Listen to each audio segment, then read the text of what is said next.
आपको बता दें कि निकाय चुनाव से जुड़ी इस वक्त की बड़ी खबर क्या है। 20 दिसंबर तक नोटिफिकेशन जारी करने पर रोक बरकरार है।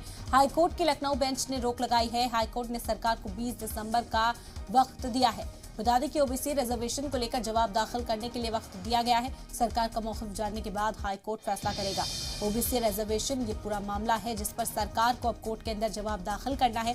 आपको बता दें कि गुज़िश्ता रोज ही सरकार को जवाब देना था, लेकिन सरकार ने कोर्ट के अंदर पहुंचकर वक्त मांगा, जिसके बाद अब वक्त एक्सटेंड किया गया है। 20 दिसंबर तक तारीख एक्सटेंड कर दी गई है। सरकार 20 दिसंबर तक जवाब दाखिल कर सकती है, जिसके बाद इस मामले पर अगली समाअत होगी, लेकिन तब तक निकाय चुनाव की नोटिफिकेशन पर रोक रहेगी।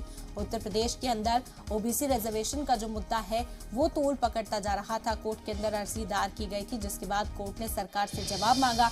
ओबीसी रिजर्वेशन के हवाले से क्या तैयारी, तो सरकार जब इस पर जवाब दाखिल कर देगी उसके बाद ही कोर्ट कोई फैसला सुनाएगा। लेकिन तब तक सरकार ने निकाय चुनाव के नोटिफिकेशन पर रोक लगाई थी, वो रोक इसी तरह से बरकरार रहेगी। कोर्ट को इंतजार है कि कब सरकार अपना जवाब दाखिल करेगी, जिसके बाद कोर्ट अपना फैसला सुनाएगा। बता दें कि हाई कोर्ट की लखनऊ बेंच ने सरकार से जवाब दाखिल करने के लिए कहा था, लेकिन सरकार ने कल वक्त को एक्सटेंड करने की मांग की, वक्त को बढ़ाने की मांग की, क्योंकि जवाब अभी पूरी तरह से तैयार नहीं था।